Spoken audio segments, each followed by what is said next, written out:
کبھی بھی نماز میں کوتاہی نہ ہونے دینا. 5 گانا نماز یہ ہمارے اوپر لازم کی گئی ہے، اور یہ بیماری میں بھی اس کی معافی نہیں ہے، سفر میں بھی اس کی معافی نہیں ہے.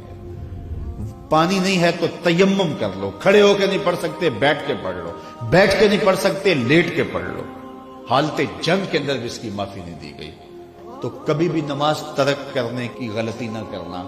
یہ میرے حضور علیہ السلام کی آنکھوں کی ٹھنڈک وَجُعِلَتْ قُرَّةُ عَيْنِي فِي الصَّلَاةِ اور قلب کی راحت تھی. جب بلال حبشی کو اذان کا حضور کہتے تو کیا ارشاد کرتے؟ سنیے لفظ ارحنا یا بلال، بلال اٹھو اور ہمارے دل کو راحت پہنچا دو. یعنی اذان پڑھو اور ہمارا دل جو ہے وہ ٹھنڈا ہو جائے، ہمارے دل کو تسکین پہنچے. تو 5 گانا نماز اپنی زندگی میں شامل کیجئے. اللہ کی رحمتیں اترتی ہی اس کے اوپر ہیں جو نمازی ہوتا ہے. جو بے نماز ہوتا ہے، اللہ اکبر، حضرت سلطان باہو فرماتے ہیں اسے تو خنزیر بھی پناہ مانگتا ہے.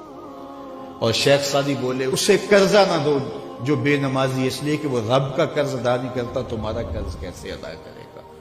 اور حضور غوث اعظم رضی اللہ تعالیٰ عنہ جن کی 11ویں پکاتے ہیں، وہ کیا کہتے ہیں؟ فرماتے ہیں بے نمازی کو مسلمانوں کے قبرستان میں دفن نہ کیا جائے. کتنی بڑی بات ہے. من ترک الصلاۃ متعمدا فقد کفر جہارا. فرمایا جس نے جان بوجھ کر نماز چھوڑی گویا اس نے اعلانیہ کفر کیا. قیامت کے دن بندے سے سب سے پہلا سوال نماز کا ہوگا. قرآن بتاتا ہے کچھ لوگ کھینچ کے گھسیٹ کے جہنم کو لے جائے جا رہے ہوں گے. لوگ ان کو ملیں گے، ان کو کہیں گے ما سلککم فی سقر، تم جہنم کو کیوں جا رہے ہو، کیا ہوا؟ تو وہ کیا کہیں گے؟ لم نک من المصلی، ہم نماز نہیں پڑھا کرتے تھے، اور بہت اچھے اعمال تھے لیکن نماز نہیں پڑھا کرتے تھے. آج جہنم میں جانے کا سبب یہ ہے. میں اللہ کی بارگاہ میں دعا بھی کرتا ہوں اور آپ سے اس عزم کے اظہار کی امید بھی رکھتا ہوں کہ آج کے اس اجتماع میں آپ عزم مصمم کریں کہ آج کے بعد نماز نہیں چھوڑیں گے. انشاءاللہ اتنے زور سے کہیں کہ شیطان کا کلیجہ پھٹ جائے. 5 گانا نماز شعار زندگی میں. مسجدیں بتائیں کہ ایک اجتماع ہوا تھا اسوہ رسول کے نام سے، اور یہ جو مسجدوں کی رونق بڑھ گئی ہے یہ اس اجتماع کا نتیجہ. تو پھر یہ سامعین اور یہ منتظمین خوش ہو جائیں گے اور یہ خبر میرے کانوں تک پہنچی تو مجھے بھی خوشی ہوگی. یار میں نے اور انہوں نے کیا خوش ہونا ہے، آمنہ کے لال خوش ہو جائیں گے کہ ان لوگوں نے 5 گانا نماز شعار زندگی بنا لیا ہے. ہمارے بزرگ فرمایا کرتے تھے سونے سے قبل 5 انگلیاں بھی گن لیا کرو اور 5 نمازیں بھی گن لیا کرو.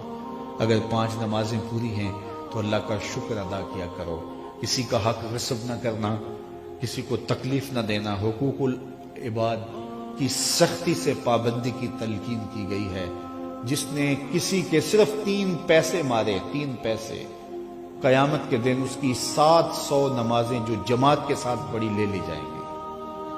700 نمازیں صرف ایک ٹگے کے عوض میں لے لی جائیں گی، 3 پیسوں کے عوض میں لے لی جائیں گی. تو اب مجھے بتائیے کہ اگر سویر سے لے کر ہم شام تک فراڈ کر رہے ہیں، دھوکہ کر رہے ہیں، لوگوں کے کلیجے چیر رہے ہیں، ہمارے جملوں کے نشتر لوگوں کے کلیجے پھاڑ رہے ہیں، تو پھر قیامت کے دن کس کس کا حساب دیں گے؟ کتنی کو نمازیں ہمارے پاس جو ہم دے کے جان چھڑائیں گے. تو آئیے اس تھوڑی سی زندگی کو اللہ کے نام پہ گزاریں، اللہ کے نام پہ گزاریں. آج موقع ہے، توبہ کا دروازہ کھلا ہے، کل سب کچھ نہیں ہوگا. بندے کو اس وقت سمجھ آتی ہے جب سمجھ آنے سے کچھ فائدہ نہیں ہوتا. وہ قرآن بتاتا ہے کہ ظالم ہاتھ کاٹیں گے لیکن کوئی فائدہ نہیں ہوگا. اور وہ کہیں گے کہ یا لیتنی قدمت لحیاتی، کاش میں یہ زندگی آخرت والی زندگی کے لیے گزاری ہوتی، لیکن پھر کوئی فائدہ نہیں ہوگا. آج کا پچھتاوا کل کی بہتری کی ضمانت ہے. وقت پر کافی ہے قطرہ بھی آب خوش ہنگام کا، جل گیا جب کھیت برسا بھی تو پھر کس کام کا. اس ویڈیو کو شیئر ضرور کیجئے، ہو سکتا ہے آپ کے ایک شیئر سے یہ بات کسی کے دل میں اتر جائے. جزاک اللہ.